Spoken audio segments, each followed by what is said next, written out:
जहां भी कोई चीज सृष्ट होती है, वो तुम्हारे दिमाग में हो या भौतिक जगत में हो, जहां बना वो आप उस पर समय लगा। जब तक नहीं बनेगा समय नहीं लागू होगा। दिमाग में बने या भौतिक जगत में बने, वो समय लागू ही नहीं होगा। इसीलिए शिव को कहा जाता है कि वो महाकाल हैं, काल से परे की सत्ता है। जब सृष्टि नहीं थी तब भी वो थे, सृष्टि है तब भी वो हैं। उनकी शक्ति महाकाली है। महाकाली का अर्थ हुआ जो काल से परे की शिव की शक्ति, महाकाल की शक्ति है।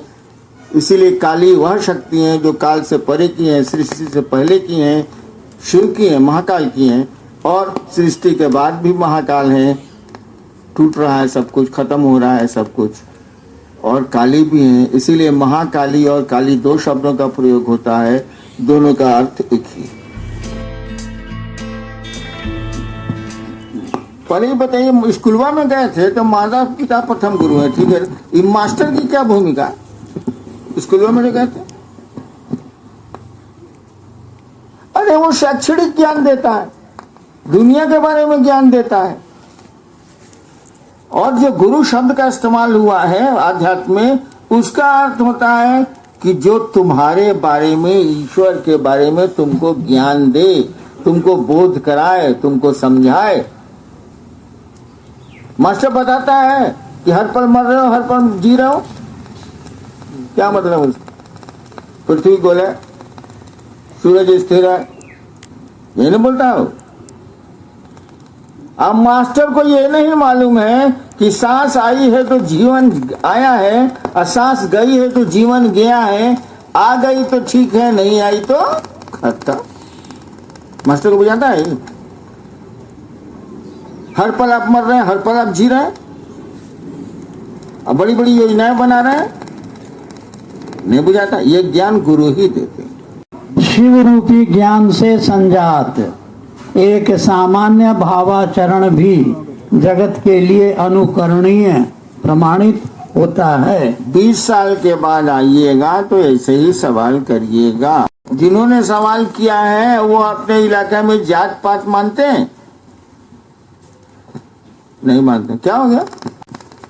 सब जाति के साथ बैठ के खाते हैं, हंसते हैं, बोलते हैं, शिव चर्चाएं करते हैं। तो आपका ये आचरण लोगों को बता रहा है कि आदमी कुछ बदला हुआ नजर आ रहा है। सामान्य आचरण भी अनुकरणीय हो जाता है। यानी आप सीखिए कि इंसान एक होता है। देखिए वो आदमी है तो जाति का ब्राह्मण, तथाकथित ब्राह्मण, लेकिन अभी डोम खाने में बैठ के सबके साथ खिचड़ी खा रहा है और शिव चर्चाएं कर रहा है। सीखिए, उसका हल्का सा शिव भाव उसके आचरण को बदल दिया। उसने कोई कोशिश नहीं की, नहीं बुझाता।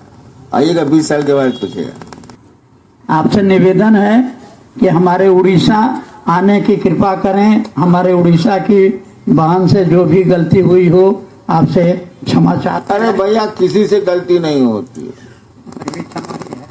और इंसान है तो गलतियां करेगा ही करेगा।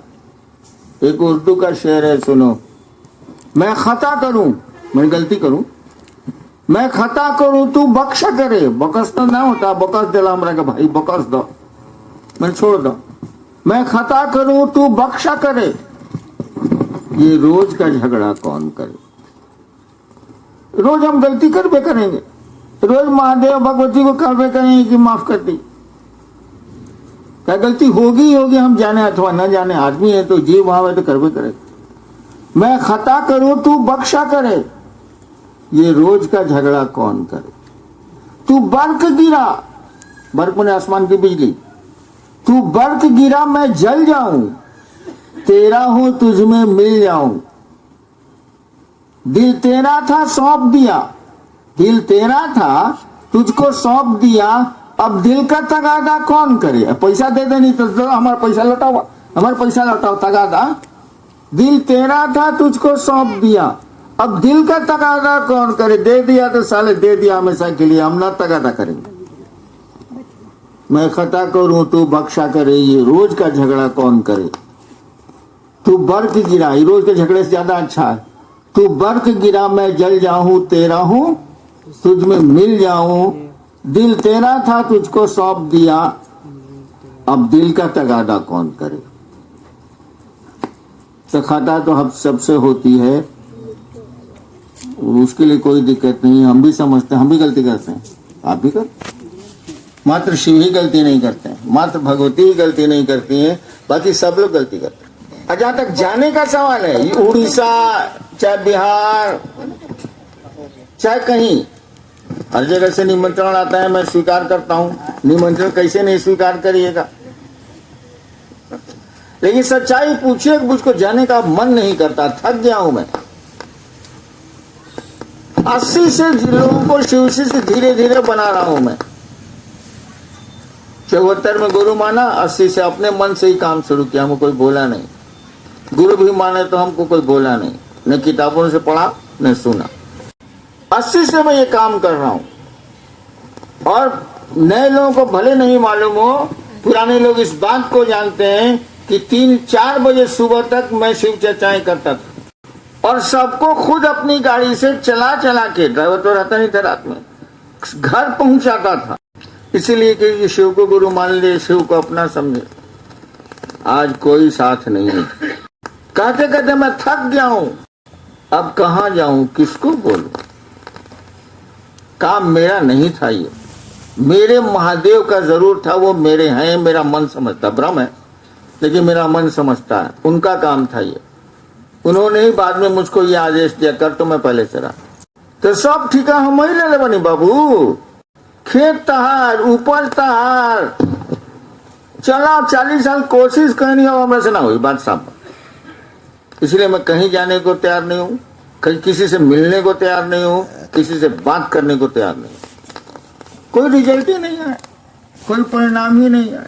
भीड़ जरूर जुट गई है, लेकिन भीड़ का कोई व्याकरण नहीं होता है, भीड़ व्याकरण नहीं जानती है, उसका कोई गणित, कोई मैथमेटिक्स नहीं होता है। प्रणाम एक परिणाम अनेक। तुम किसी को प्रणाम कर रहे हो, वो तुम्हारी ओर मुखातिब हुआ, क्या बात है भैया। तुमने कहा भाई साहब आप जा रहे हैं मोटरसाइकिल से, हमको कोई सवारी नहीं है, बैठा ली। प्रणाम एक हो रहा है, अब देखो परिणाम कैसे बदलेंगे। तुमने कहा मैं पर जीप से जा रहा था, पटना सचिवालय के भीतर एक आदमी हाथ दिया, गाड़ी रुक गई। वो क्या है, तो सर हम आए थे पटना, सरकारी डाक लेके, फलना कलेक्ट्रेट में काम करते हैं, मेरा जेब काट लिया है, मैंने 50 रुपया निकाला, उसको दे दिया। परिणाम तो एक ही हो रहा है, परिणाम कैसे कैसे बदल रहे हैं। तुमने शिव को प्रणाम किया, कहा पेट दुखाता, हो सकता ठीक हो जाए, तो प्रणाम हुआ, पेट ठीक हुआ। तुमने शिव को प्रणाम किया कि सरकार हम आपकी ओर चलना चाहते हैं, हमसे ये काम नहीं हो रहा है, 3 सूत्र हो या जो उन्होंने दया कर दी, तो प्रणाम तो क्या हो रहा है, परिणाम बदल रहे हैं। इसलिए कहा गया है प्रणाम एक परिणाम अनेक।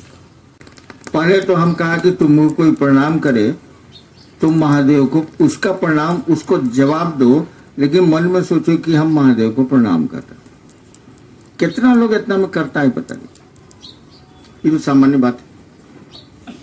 जैसे ये लोग आए होंगे तो गौतम क्या ये लोग ऐसे किया होगा, ये लोगों ने किया होगा इसे, इसका क्या अर्थ हुआ।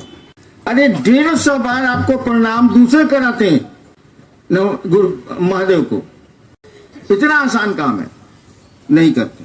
हम बोले हैं ना, कोई प्रणाम करे तो तुम उसके प्रणाम का जवाब जरूर दो। मन ही मन सोचो कि मैं अपने शिव को प्रणाम कर रहा हूं, कोई आदमी करता, इससे आसान तो कुछ नहीं। क्योंकि आप समाज में रहते हैं, लोग आपको प्रणाम करेंगे या आप किसी को प्रणाम करिए, तो उतना बार तो आपका अपने गुरु को प्रणाम हो गया, वो नहीं करता। तो क्या बता मैं नमः शिवाय क्या, हाई क्या, तो हाउ क्या, इतनी मामूली चीज नहीं करता। अब फटाफट ढेर दिन नहीं चलेगा सर, या आप जो बोलते हैं ना, एक दिन थकिएगा, शरीर आपका साथ छोड़ेगा, कमजोर होगा, मन आपका साथ छोड़ेगा, मन नहीं करेगा जाने को। लेकिन प्रणाम करने की आदत रहेगी तो शिव से जुड़ाव बना रहेगा। इसलिए केवल चर्चा करने वाले गिर जाते हैं। चलेगा।